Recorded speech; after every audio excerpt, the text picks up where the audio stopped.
Welcome back guys to AK learning. हम NCF discuss कर रहे थे। एनसीएफ यानी कि नेशनल करिकुलम फ्रेमवर्क 2005 जो बेस्ड है 1993 की एक रिपोर्ट के ऊपर, लर्निंग विदाउट बर्डन।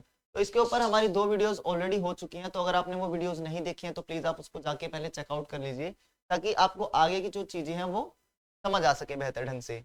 तो आज हम इसको कंटिन्यू करेंगे और आज हम पॉइंट समझने वाले हैं जो स्कूल करिकुलम है उसके रिगार्डिंग क्या कहता है या क्या सजेशंस है एनसीएफ के। ठीक है, तो समझते हैं।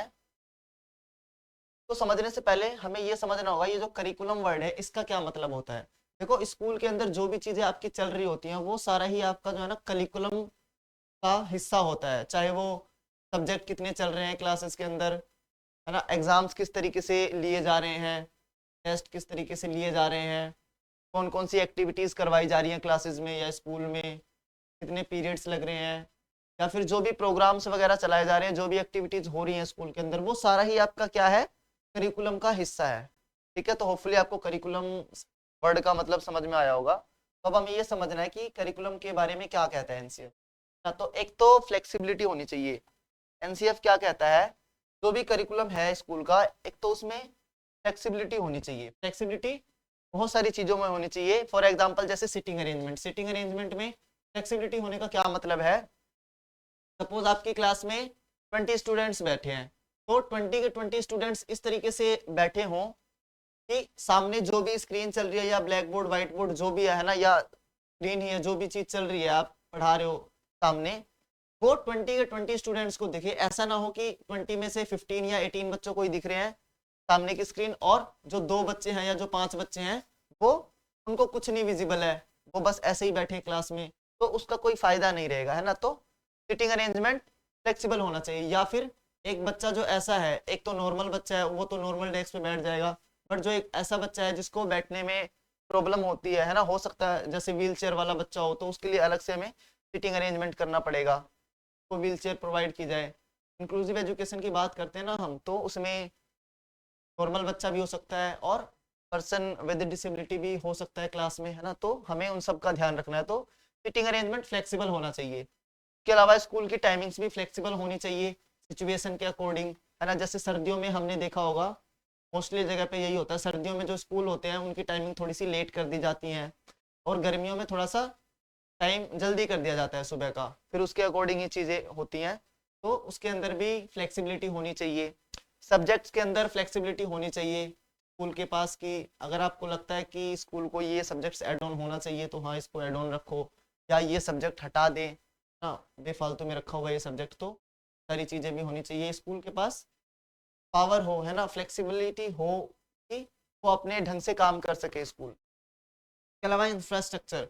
इंफ्रास्ट्रक्चर में आपका जो बेसिकली जो बिल्डिंग की डिज़ाइन है, या फिर हम कहें इंफ्रास्ट्रक्चर में आपका यही आ जाएगा कि बिल्डिंग किस तरीके से डिजाइन है। जैसे कि इंक्लूसिव एजुकेशन बहुत ट्रेंड में है, तो एक जो स्कूल है उसके अंदर लिफ्ट भी होनी चाहिए, रैंप भी होनी चाहिए, ताकि जो नॉर्मल बच्चे हैं वो तो सीढ़ियों से चले जाएंगे ऊपर अगर उनकी क्लास ऊपर है। और हम कोशिश यही करते हैं जो इंक्लूसिव एजुकेशन है वहाँ पे जो पर्सन विद डिसेबिलिटी है, फॉर एग्जाम्पल जिनको चलने फिरने में प्रॉब्लम है, उनकी क्लासेस हम नीचे ही रखेंगे, बट फिर भी उनके लिए रैंप होने चाहिए ताकि वो बच्चा इजीली अपनी क्लास के अंदर जा सके, है ना, बाहर से बाउंड्री से। जबकि क्लास गेट से जब वो अंदर जाएगा तो उसके लिए रैंप होने चाहिए, सीढ़ियों से तो जा नहीं पाएगा। या अगर उसके लिए लैब भी ऊपर है ना, जिसमें आप ऑडियो विजुअल एड का यूज़ करते हैं या एक्टिविटी एड होता है उस तरीके से, तो अगर उसको आप लैब में ले जाना चाह रहे हैं और वो ऊपर वाले माले पे है ना, ऊपर वाली फ्लोर पे है, तो वहाँ पे आपके पास क्या होना चाहिए, लिफ्ट वगैरह का अरेंजमेंट होना चाहिए। ठीक है, तो ये सारी चीज़ें थी कि इन सब में क्या होना चाहिए, फ्लेक्सिबिलिटी होनी चाहिए, ठीक है, एनसीएफ के अकॉर्डिंग। और आगे क्या बात करता है NCF, vocational education. Vocational education हमने जो हमारी नेशनल एजुकेशन पॉलिसी थी उसमें भी हमने डिस्कस करा था कि हमें 6 क्लास से ही वोकेशनल एजुकेशन देनी है बच्चों को। इसके विषय में क्या कहता है जो एनसीएफ है, विच हेल्प्स टू, हमें बच्चों को है ना वोकेशनल एजुकेशन भी देनी है। वोकेशनल एजुकेशन क्या होता है, जो बच्चों को इन फ्यूचर जॉब पाने में या फिर मनी अर्न करने में हेल्प करे। हम पढ़ क्यों रहे हैं, बेसिकली हमारा है ना ये एक रियलिटी है, हम पढ़ते ही इसलिए हैं ताकि हम एक अच्छी सी जॉब ले सकें, है ना। इसीलिए तो पेरेंट्स हमें पढ़ाते हैं ताकि हम कहीं सिक्योर हो सकें। तो इससे क्या होगा, जो वोकेशनल एजुकेशन है इससे क्या होगा, वोकेशनल एजुकेशन के अंदर है ना बहुत सारी ऐसी स्किल्स आ जाती है जो आपको हेल्प करेंगे अर्न करने में। फॉर एग्जांपल जैसे आप आर्ट एंड क्राफ्ट की एक्टिविटी सीख रहे हो, या फिर जैसे ये देखो लकड़ी का काम सीख रहे हैं, तो ये आगे अर्न करने में हेल्प करेगा। या फिर कैंडल मेकिंग हो सकती है, या और भी इस तरीके से स्टिचिंग सिलाई का काम हो सकता है।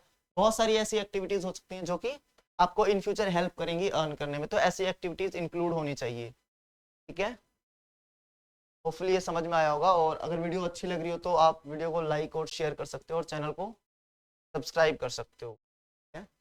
फिर नेक्स्ट हमारा बुक्स एंड मटेरियल्स के बारे में, ये भी क्या है, करिकुलम का हिस्सा ही है। ये जो हम पढ़ रहे हैं ना, जैसे ये देखो वोकेशनल एजुकेशन है, ये भी करिकुलम का हिस्सा है। फ्लेक्सिबिलिटी, ये सारा जो स्कूल के अंदर की बात हो रही है ना, तो ये सारा क्या है, करिकुलम का ही हिस्सा है। ठीक है, बुक्स एंड मटेरियल्स ये भी क्या है, करिकुलम का हिस्सा। तो जो बुक्स है वहाँ पे क्या होना चाहिए, मल्टीपल रिसोर्सेज हमें यूज करने होते हैं। बच्चे को नॉलेज देने के लिए टेक्स्ट बुक एक सिर्फ सोर्स की तरह यूज होना चाहिए। ठीक है, से हम फैक्ट्स पढ़ा सकें, और उसके साथ साथ बाकी चीजें भी हमें बहुत सारे एड्स और मल्टीपल रिसोर्सेज यूज करने हैं ताकि बच्चे को अच्छे से ढंग से हम सिखा सके। तो टेक्स्ट बुक के अलावा और क्या चीजें होनी चाहिए बच्चे को सिखाने के लिए, न्यूज़पेपर कटिंग आप यूज कर सकते हो। न्यूज़पेपर कटिंग तो आप यूज कर सकते हो समझाने के लिए। और इसके अलावा ऑडियो विजुअल एड्स का भी आप यूज कर सकते हो, जिससे बच्चा बेहतर ढंग से सीख पाएगा। जैसे टीवी वगैरह या कंप्यूटर वगैरह, इस तरीके से स्मार्ट बोर्ड, स्मार्ट स्क्रीन, इन सभी चीजों का आप इस्तेमाल कर सकते हैं ताकि बच्चा बेहतर ढंग से सीख सके। मैगजीन वगैरह आप यूज कर सकते हो। ठीक है, तो ये काफी हेल्प करता है बच्चों को थोड़ी सी परमानेंट लर्निंग करवाने में, लॉन्ग टर्म, हम कहें तो लॉन्ग टर्म लर्निंग के लिए यूजफुल होता है। फिर ICT, information and communication technology, इसका भी हम यूज करते हैं एक रिसोर्स की तरह बच्चों को नॉलेज देने के लिए या उनको सिखाने के लिए। आप नए नए पर्सपेक्टिव्स ऐड करेंगे, जैसे कि जो चीजें ट्रेंड में चल रही होती हैं, जैसे कि अभी पीछे कोरोना वायरस आया था, है ना, तो आपको कोविड के बारे में बच्चों को इन्फॉर्मेशन देनी है, आप वो चीजें ऐड ऑन कर सकते हैं ताकि बच्चे थोड़ा सा अवेयर रहें। ठीक है, नेक्स्ट है एजुकेशनल प्लानिंग। एजुकेशनल प्लानिंग, अब देखो एजुकेशन को की प्लानिंग जब हम कर रहे हैं तो वो क्या होनी चाहिए, डिसेंट्रलाइज। डिसेंट्रलाइज का मतलब ऐसा नहीं हो कि सिर्फ एक इंसान है, उसने पूरी प्लानिंग कर दी एजुकेशन की, है ना, कि इस तरीके से चलेगा एजुकेशन सिस्टम, ये बुक्स हैं, इतने पीरियड्स होंगे ना, ये टीचर्स पढ़ाएंगे, 10 टीचर ये क्लास में, ऐसा इस तरीके से नहीं होना चाहिए भाई।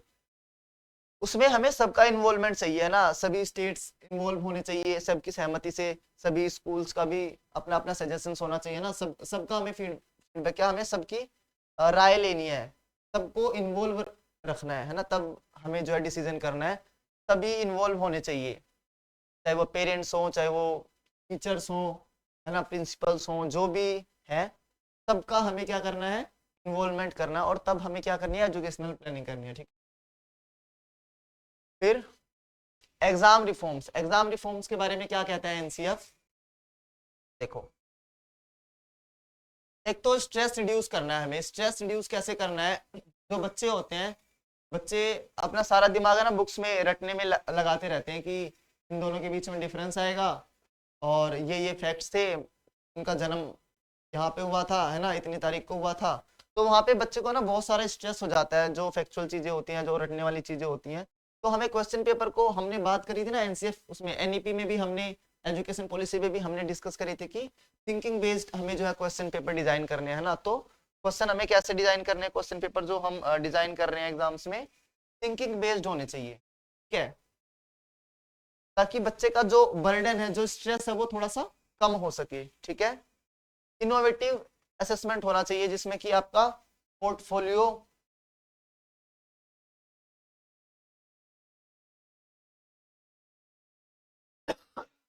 इनोवेटिव असेसमेंट मतलब कि जो नई नई मॉडर्न जो तरीके आ रहे हैं ना असेसमेंट करने के, वो सारी चीजें इंक्लूड होनी चाहिए। जैसे पोर्टफोलियो आप ऐड ऑन कर सकते हो, या एनेक्डोटल रिकॉर्ड आप ऐड ऑन कर सकते हो। आप ये पोर्टफोलियो आपको पता होगा एक रिपोर्ट की तरह होती है, मतलब है ना, इसमें आपका जो बच्चा होता है उसका ओवरऑल वो होता है कि मतलब बच्चे ने पूरे साल भर में क्या क्या किया, ये चीजें अचीव करी, कैसे अचीव करी, है ना, ये सारी चीजें होती हैं।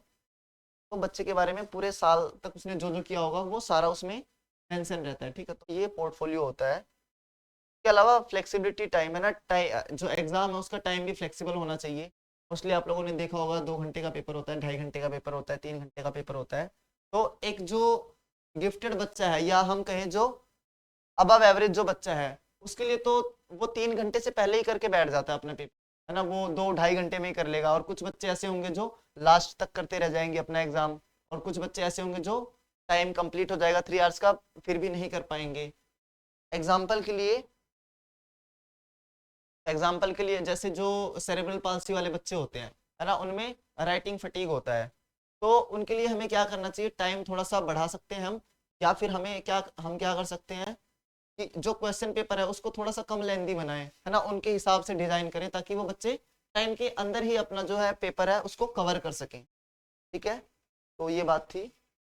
और इसके अलावा लैंग्वेज के बारे में क्या बात करता है एनसीएफ, मल्टीलिंग्विज्म, इसके बारे में तो सभी, ये आपका इंक्लूसिव एजुकेशन में भी है ना, नेशनल एजुकेशन भी, जो एजुकेशन पॉलिसी है वो भी इसी की बात करती है। एनसीएफ भी देखो मल्टीलिंग्विज्म की बात कर रहा है। मल्टीलिंगुअल क्लासरूम का क्या मतलब है, अगर आपकी क्लास में जो प्राइमरी क्लासेस होती हैं, जो छोटी क्लासेस होती हैं, उसमें आपने देखा होगा अलग अलग लैंग मतलब उनकी जो मदर टंग होती है ना, सबकी अलग अलग हो सकती है। किसी बच्चे की लैंग्वेज दूसरी तरीके की होगी, किसी बच्चे की दूसरी तरीके से होगी, क्योंकि सब अलग अलग लोकेलिटी से आ रहे होते हैं। तो वहाँ पे मल्टी लिंगुअल क्लासेस होती हैं। हमें किसी भी एक लैंग्वेज को जो है ना रिजेक्ट नहीं करना, या हम कहें कि अगर उसकी जो मदर टंग है ना, हमें उनको मदर टंग में ही पढ़ाना है। ठीक है, ताकि बच्चा जो है कनेक्टेड फील कर सके। घर पे वो मम्मी पापा से जो लैंग्वेज सुन रहा है या समझ रहा है, सीख रहा है, सेम लैंग्वेज में हम क्लासरूम में समझाएंगे उसको, ताकि वो बेहतर तरीके से ढंग से सीख सके। अगर बच्चे को घर पे इंस्ट्रक्शंस मिल रहे हैं हिंदी में, है ना, पानी पी लो, खाना खा लो, है ना, या उधर चले जाओ, इधर आ जाओ, अंदर आ जाओ, इस तरीके से, और अगर वो बच्चा आपकी क्लास में आ रहा हो और आप उसको बोल रहे हो गो गो आउटसाइड, आउटसाइड है ना, या कम इनसाइड, या फिर ड्रिंक वाटर, तो वो बच्चा क्या समझेगा, क्या बोल रहे हैं भाई, समझ ही नहीं आ रहा, पता नहीं घर पे तो कुछ और चल रहा था और यहाँ पे कुछ और लैंग्वेज चल रही है, उसको समझ ही नहीं आएगा, है ना। तो वो नहीं करना है आपको। और इसके अलावा 3 लैंग्वेज फॉर्मूला, एनसीएफ और एनईपी, है ना, इंक्लूसिव एजुकेशन, सभी इसी की बात करते हैं कि 3 लैंग्वेज फॉर्मूला, ये कोठारी कमीशन के टाइम से ही चला आ रहा है। 3 लैंग्वेज फॉर्मूला, जिसमें आपको एक तो बच्चे को हमें मदर टंग सिखानी होती है ना, एक क्या होती है, मदर टंग होती है बच्चे की। इसमें क्या क्या आता है, एक तो मदर टंग आती है, मदर,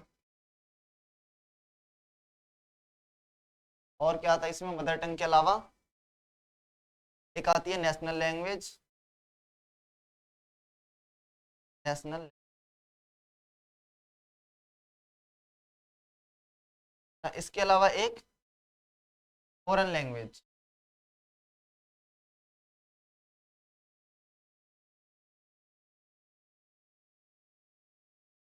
3 लैंग्वेज में एक आपकी मदर टंग हो जाएगी, एक आपकी नेशनल लैंग्वेज जिस भी आप कंट्री में रह रहे हैं, जैसे हम इंडिया में है तो यहाँ की नेशनल लैंग्वेज मोस्टली आप हिंदी की बात करेंगे, है ना, और फॉरेन लैंग्वेज में जो कि मोस्टली इंग्लिश लैंग्वेज होती है ना। तो ये 3 लैंग्वेजेस हमें सिखानी होती है बच्चे को। और इसके अलावा mother tongue for primary classes, ये हम सभी को पता है कि जो प्राइमरी क्लासेस होती है, जो प्राइमरी एजुकेशन होती है या जो स्टार्टिंग की एजुकेशन होती है, वो हमें बच्चे को कौन सी लैंग्वेज में देनी है, मदर टंग में देनी है। ठीक है, जिससे बच्चा कनेक्टेड फील कर सकेगा। ये था एनसीएफ के बारे में। होपफुली आपको ये सेशन पसंद आया होगा, है ना, और चीज़ें समझ में आई होंगी। देखो आप लाइक शेयर कर दीजिएगा और चैनल को सब्सक्राइब कर दीजिएगा।